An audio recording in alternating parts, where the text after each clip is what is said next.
Live from Waterford and Dungarvan, this is Waterford at 1 News. Good afternoon, I'm Sinead Aherne. Today's top stories. The man suspected of murdering Detective Garda Colm Horkin was known to Gardaí for his erratic behaviour. A major acceleration of the roadmap to easing of COVID-19 restrictions is expected to be announced this evening. A Waterford TD says nursing home owners believe COVID-19 was brought into their facilities by patients being transferred from hospitals. And in sport, the Premier League continues behind closed doors this evening. Preparations are underway for a state funeral for Detective Garda Colm Horkin. The logistics around the COVID-19 funeral restrictions are being worked out, as Casey O'Riordan reports. Garda Horkin was shot dead with his own weapon after he lost possession of it during a physical altercation in Castlereagh, County Roscommon on Wednesday night. A man in his 40s was arrested at the scene and remains in Garda custody. Books of condolence have opened at Garda stations across the country as funeral preparations are made. Garda Horkin was a member of the Charlestown GAA club in his native Mayo. Club's spokesperson is Stephen Healy. When his body comes back to the house today, I think really it's going to hit home. There's a real palpable sense of grief in the town, and it's going to take the community a long time to get over this, but we're strong and we'll help to support the family in any way we can. Former Mayo footballer and Horkin family friend John Casey says he was a great man. Colm as a man was a rock in every sense of the word, a really good friend to everybody in our community. The man suspected of Garda Horkin's murder is known to Gardaí for his erratic behaviour and has mental health issues. He's under constant surveillance as he attempted to injure himself in custody. Significant changes to the coronavirus restrictions roadmap are expected to be announced by the government this evening. It's understood they'll include earlier than expected reopening of barbers and hairdressers, among other changes. Our political correspondent Sean Defoe reports. The National Public Health Emergency Team sent advice to the government yesterday, and Cabinet Ministers will meet to consider it from 3:30 this afternoon. It's expected hairdressers and barbers will be allowed to reopen from June 29th. Pubs that serve food, hotels and other parts of the tourism and hospitality sector will also open from later this month. It's expected the government will issue guidance on summer weddings being allowed to happen, with a cap on the number of guests. Guidance and timelines are also expected for gyms, cinemas and theatres. It's thought there's likely to be further detail on when contact sport can return as part of the announcement this evening.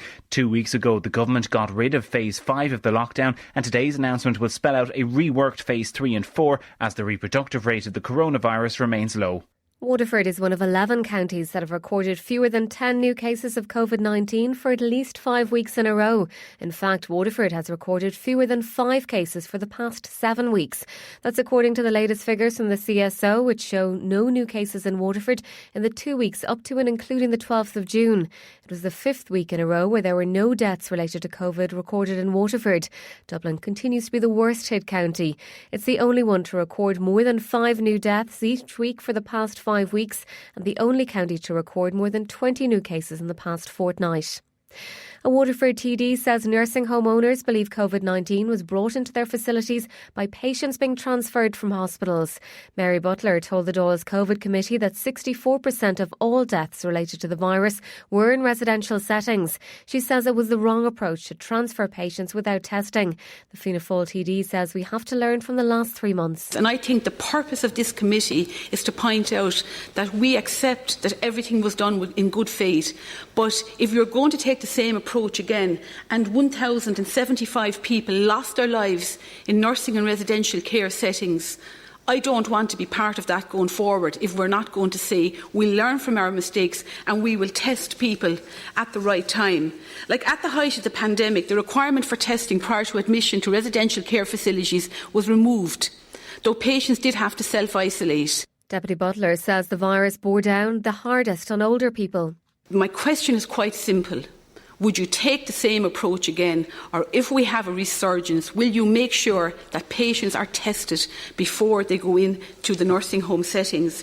Because a lot of nursing home owners believe the virus was brought into their facility through patients being transferred out of hospitals in advance of the expected surge. I don't want to labour the point, but I feel extremely strongly about it. CEO of the HSE is Paul Reid. If you talk to many of our top geriatrician consultants, and one of them is here with me today, Dr. Colm Henry, they too were quite taken aback by the presentation of positive cases and how asymptomatic people didn't demonstrate any symptoms at all, may have just gone off their food. I spoke to GPs and geriatricians last week who were quite taken aback And as we went through that learning, our approach did change. So I want to agree with you.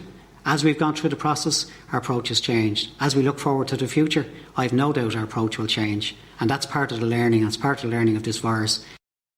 A County Waterford publican says it won't pay to reopen ahead of schedule by serving food. Under new proposals, pubs can reopen on June 29th, but they must also serve up a substantial meal costing no less than €9.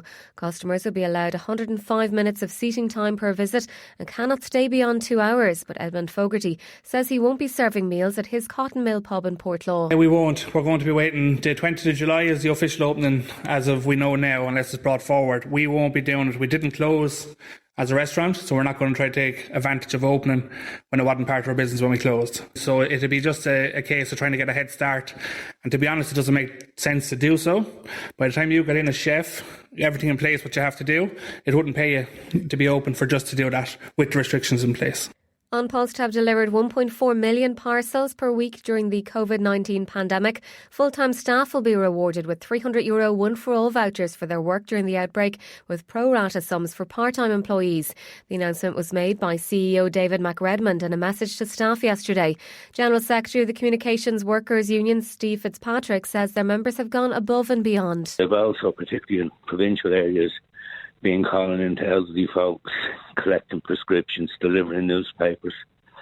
And I think that the problem is that it's just been incessant, and we thought it was appropriate that, to give them a bit of a boost at this stage, that we'd see could we get them something to recognise their achievements. Staff from Debenhams in Waterford and across the country are staging protests over pay settlements again this afternoon. In early April, Debenhams announced it was going into liquidation and would not be reopening its stores after the COVID-19 pandemic. This saw the loss of 2,000 jobs, 90 in Waterford. Trade union Mandate want the company to use its existing stock, which they say is valued at €25 million, to ensure a fair redundancy settlement for workers. Michelle Gavin's a former worker and shop steward at Debenhams Waterford. We're putting on an official picket organised by Mandate, our trade union. We're still in the same situation. Nothing has been resolved. Well, stock has remained in the store. They haven't tried to move it yet. I do know that they're in the process of trying to organise maybe to have a stock take done so that they could realise the value of the stock. We still haven't received our package. It was a recognised package that was agreed between Debenhams and the workers. That's all we want. We just want our 4 weeks. If they had paid it up front, none of us would be in this situation. People in Waterford are being encouraged to join an online talk about mental health and how to improve your wellness. Tomorrow's event at 6:30 is to coincide with Cycle for SOS and it's called WLR Wellness, Laughter, Realness. Robert Carley is a facilitator with Suicide or Survive. He says it's to thank the people who got on their bikes. We're calling it wellness, laughter and realness. And they're the things that we want to talk about in relation to mental health that day. And just to say thank you to all the people who've got on their bike, who've raised the funds, who've put in a bit of sponsorship, who've put in a bit of time, a bit of effort and the energy. Another status yellow rainfall warning's been issued for Waterford. Met Éireann's predicting spells of heavy rain from late morning tomorrow onwards. It's forecasting amounts of 25 to 35 millimetres with spot flooding, reduced visibility and hazardous driving conditions. The alert covers 11 a.m. to 11 p.m. tomorrow and affects Cork and Kerry as well as Waterford. Sports News on WLR. With Virgin Media Waterford. Want super fast broadband today? Drop into Virgin Media George's Street and take it home with you. Easy as that. Starting with soccer, where the Premier League continues behind closed doors this evening with Jose Mourinho facing his old club as his Tottenham Hotspur side welcome Manchester United to White Hart Lane. Kick-off is at 8:15 and World Cup winner Paul Pogba is set to play his first match of 2020 for United. The game's preceded by the meeting of Norwich and Southampton at Carrow Road from 6.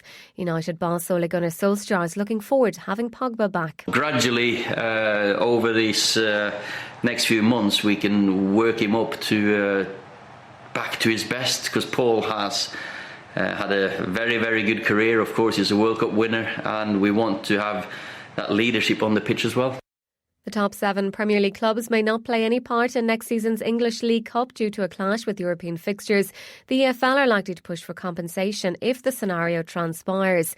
In Gaelic Games, former Waterford hurling manager Pádraig Fannings joined the executive of the CPA. The association aims to voice the concern of all GAA club players. The Mount Sion native wants to improve the fixture calendars for club players. Pádraig Fannings says it's become harder for change to take place from the ground up. If I'm being totally honest, I don't think, there shouldn't be a need for the CPA. things were, you know, I suppose what I see is properly anyway in relation to our overall games and the direction the association is going. And I think that would be the common view of many people. So I think if there's going to be any chance, I suppose, to, you know, fix this but I do think it needs to be fixed for the better. It may have to come through, you know, that type of a channel more so than what I'd call the normal channels, and probably the channels I prefer to see it coming through as well, but it's just become so difficult. And you can hear more from Pádraig Fanning on Lorna Porca from 6:10 this evening here on WLR. Sports news on WLR is thanks to Virgin Media Waterford. WLR asks you to stay safe by keeping your distance. Our next bulletin is at 2.